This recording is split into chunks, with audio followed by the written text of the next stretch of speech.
Self-confidence. Self-confidence is a feeling of trust in one's abilities, qualities, and judgments. Mike Piazza was a catcher for the New York Mets. He once said, "I'm going to tell you, dude, it's just a feeling in my hands. I can tell you if I'm going to have a good day or a bad day at the plate just by the feeling in my hands. It comes and goes. When it's there, I feel like all I have to do is drop the barrel of the bat on the ball, and boom." Even elite athletes can have self-doubt. However, they typically tend to hold the belief that they can still perform at high levels. There can be some struggle between feelings of self-confidence and recognizing one's weaknesses. We hear the term self-confidence a lot, but it's not easy to define.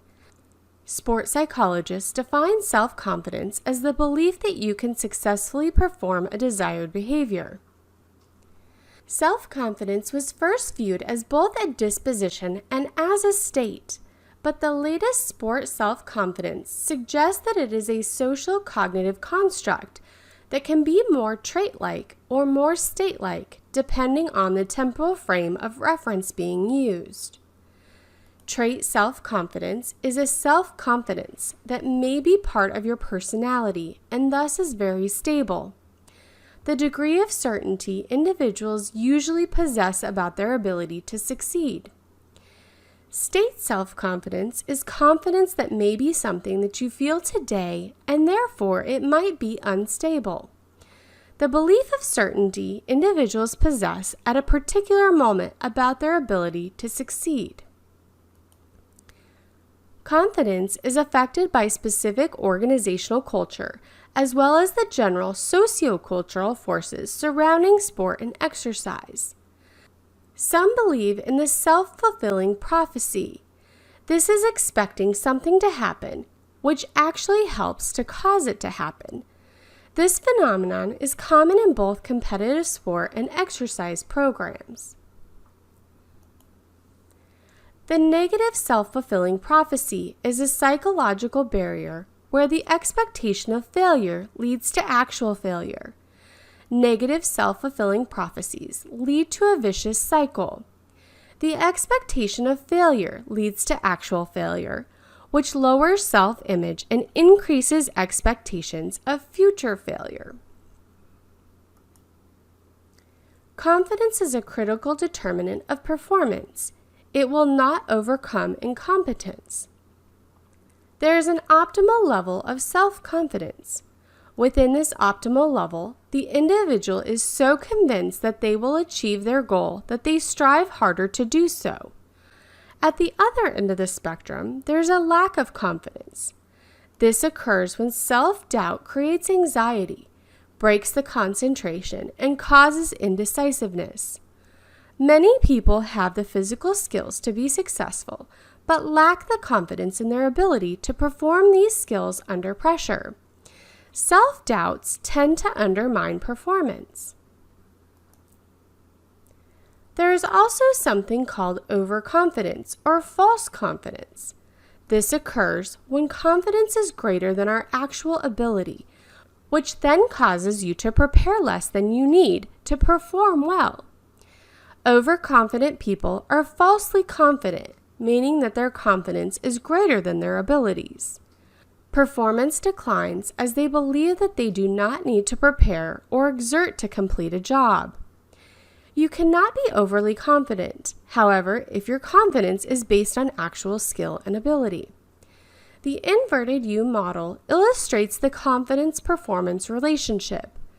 The highest point is skewed towards the right. Performance improves as the level of confidence increases, up to an optimal point, whereupon further increases in confidence produce corresponding detriments in performance. People strive for an individual optimal confidence level, but sometimes become either overconfident or underconfident. Expectations and performance. In recent research, the relationship between expectations and performance were examined. In nearly all contests, the individual who both subjects believed was the strongest won the competition. It appears that the most important factor in winning was not actual physical strength, but who the competitors expected to win.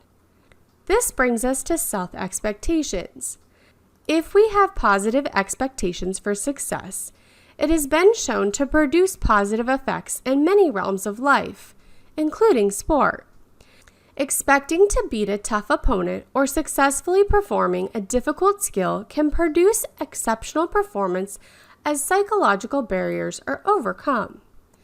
We also have coach expectations. A teacher or a coach's expectations can alter feelings and performance. If you are working in a coaching capacity, your expectations of others not only affects your own behavior, but also the feelings and behavior of others as well. Self-efficacy is the perception of one's ability to perform a task successfully. We use the terms self-efficacy and self-confidence interchangeably. Self-efficacy is the perception of one's ability to perform a task successfully. This is a situation-specific form of self-confidence, and it also centers around more personal motivators of performance than does self-confidence. Self-confidence is the belief that you can perform a desired behavior.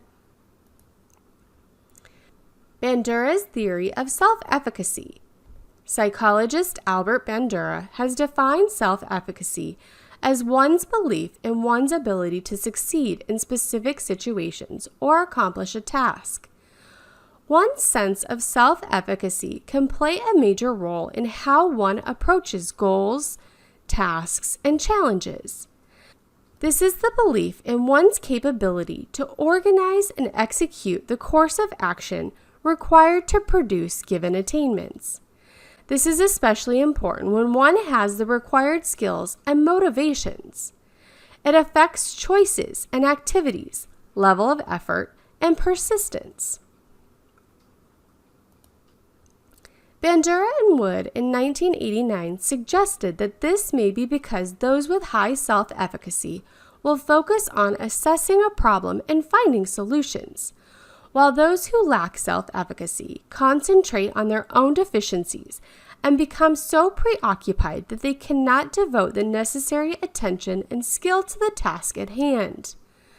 An individual's self-efficacy is not the same across all situations. For instance, one person might have strong self-efficacy with regard to playing tennis, but low self-efficacy with regard to solving algebraic equations. In addition, self-efficacy in a particular area can be developed or changed, affecting behavior and performance. Bandura provides the following principles for attaining and influencing self-efficacy beliefs. We enact mastery experiences that provide feedback on learners' own capabilities. Vicarious experiences that provide comparative information about the attainments of others. Verbal persuasion, which provides the learner with information about what others believe they are capable of doing. Physiological states and internal feelings by which the learner judges their ability to engage in the task at hand. Successful performance. Self-efficacy is developed from experiencing success in order for self-efficacy to develop.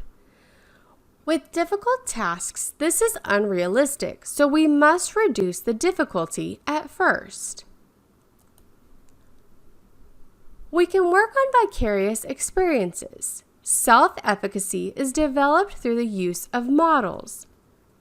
For example, participatory modeling. The learner first observes a model perform a task. Then the instructor assists the person in successfully performing the task. We can also use verbal persuasion. Self-efficacy is developed from verbal statements that suggest that the athlete is competent and can succeed. Positive verbal persuasion is best especially combined with instruction. This may also be a form of self-talk. And lastly, we have emotional arousal. Self-efficacy is developed from being emotionally and physiologically aroused in order to be attentive to the task at hand. The efficacy of this model is well documented. Self-efficacy theory provides a model for studying the effects of self-confidence on sport performance, persistence, and behavior. Self-efficacy, or confidence as it's commonly known, is one of the most enabling psychological models to have been adopted into positive psychology. It is the optimistic self-belief in our competence or chances of successfully accomplishing a task and producing a favorable outcome. Self-efficacy plays a major part in determining our chances for success. In fact, some psychologists rate self-efficacy above talent in the recipe for success. We need to pay special attention to self-efficacy when setting goals to make sure that our efficacy beliefs are in line with our aims and not working against them. Perceived self-efficacy is a strong and consistent predictor of athletic performance. High self-efficacy people persist in the task longer and achieve at a higher level. Efficacy is highly related to motivation and influenced by perceived outcomes. Some evidence suggests that situation-specific self-efficacy generalizes to other situations and global self-confidence. There is also a collective self-efficacy. Self-efficacy is not limited necessarily to one individual. Groups may also exhibit collective self-efficacy and can have high or low self-efficacy together. The social cognitive theory proposes that personal, behavioral, and environmental factors operate as reciprocally interacting determinants of each other. Social cognitive theory holds that portions of an individual's knowledge acquisition can be directly related to observing others within the context of social interactions, experience, and outside media influences. The theory states that when people observe a model performing a behavior and the consequences of that behavior, they remember the sequence of events and use this information to guide subsequent behaviors. Observing a model can also prompt the viewer to engage in behavior that they have already learned. In other words, people do not necessarily learn new behaviors solely by trying them and either succeeding or failing, but rather the survival of humanity is dependent upon the replication of the actions of others. Depending upon whether people are rewarded or punished for their behavior and the outcome of that behavior, the observer may choose to replicate the behavior modeled. Media provides models for a vast array of people in many different environmental settings. The critical components are personal agency and personal control. For self-efficacy to develop, we have to believe that we are in control, and any act we commit is performed intentionally. Basically, if we believe that we can influence a good outcome, we will not be afraid to get in the game. The end result, then, is self-efficacy. With self-efficacy, we are more motivated to continue to work hard. And within this, we are more motivated to work hard to ensure success because we believe we can succeed. Even if failure or less success occurs, we can handle the outcome better. Competence motivation theory is a theory of achievement motivation based on a person's feelings of personal competence. According to the theory, competence motivation increases when a person successfully masters a task. This encourages the person to master more tasks. The theory has been used to explain differences in sport. The theory is based on the assumption that humans have an innate motivation to be competent and that feelings of competence are the primary determinant of motivation. Competence is the ability to do something successfully or efficiently. The perception of competence is linked to one's affective state. Positive feelings or positive affect following success in mastery attempts, whereas negative feelings or negative affect follow lack of success. According to Harder, perceived competence is a predictor of cognitive, affective, and behavioral outcomes. Cognitive, for example, could be self-efficacy and control. Affective, for example, could be enjoyment or anxiety. And behavioral outcomes, for example, could be things like achievement. According to the theory, motivation is influenced indirectly by feelings of control, competence, and self-worth. According to Harder, difficult but realistic goals can provide the greatest positive feelings and intrinsic motivation. Successful mastery attempts promote self-efficacy and feelings of personal competence, and this leads to higher motivation. Research shows that perceptions of competence are stronger in athletes who receive more opportunities to demonstrate physical competence. Therefore, coaches should provide opportunities for mastery attempts and give focused feedback on performance. According to the theory, unsuccessful mastery attempts result in perceived failure or negative affect and less mastery attempts. The end result is low competency motivation. The athlete may ultimately lose motivation and may drop out. Socializing agents such as parents, coaches, and peers play a role in the development of children's self-perception and effective responses.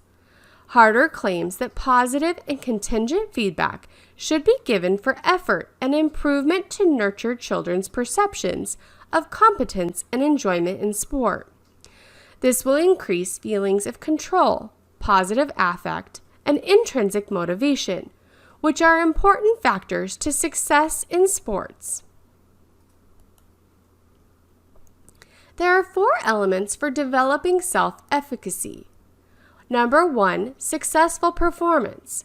Performance accomplishments, particularly clear success or failure, provide the most dependable foundation for self-efficacy judgments because they are based on one's mastery of experiences.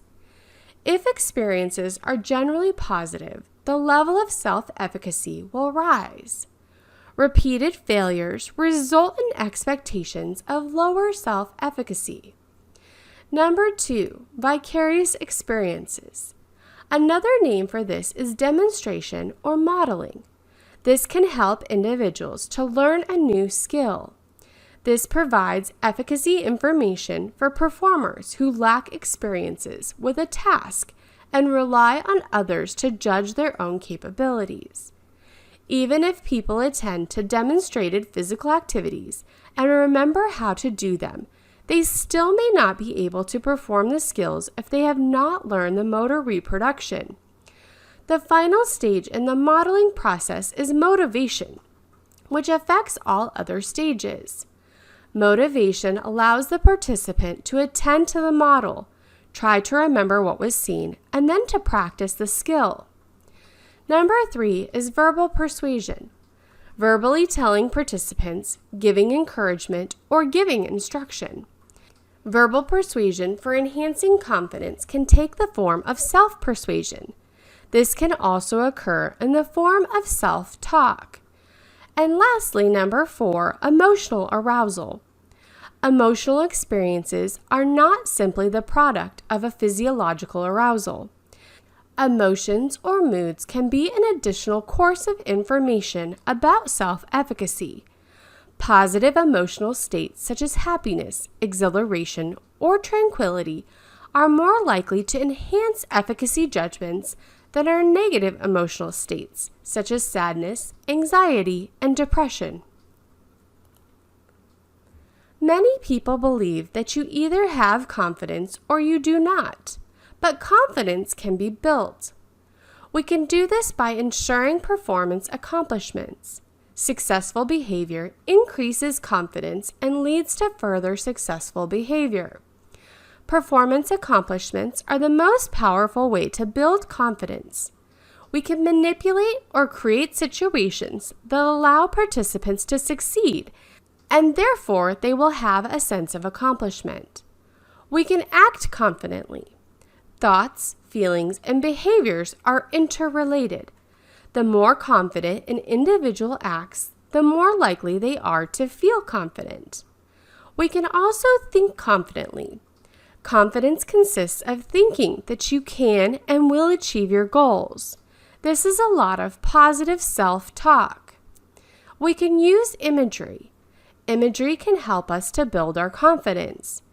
With imagery, we can create situations where you can see yourself doing things that you have either not been able to do or have had difficulty doing, but you're doing it successfully in your imaging. We can also prepare. A plan gives you confidence because you know what you're going to do in advance. Many athletes enter a competition without a strategy, but there should always be a plan of attack.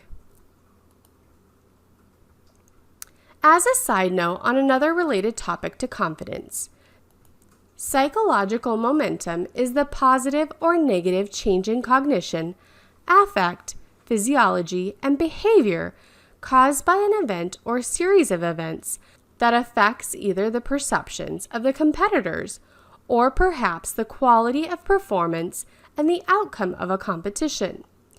Positive momentum is associated with periods of competition, such as a winning streak, in which everything seems to be going right for the competitors.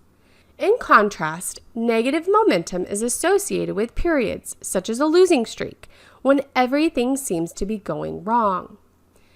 Psychological momentum affects either the perceptions of the competitors or perhaps the quality of performance and the outcome of a competition. Most of the analysis on psychological momentum focuses on the quantitative side to try to prove or disprove psychological momentum's effect on individual statistics or team wins and losses. This is either a positive or a negative change in cognition, affect, physiology, and behavior. This is caused by an event or series of events that will shift performances and the outcomes.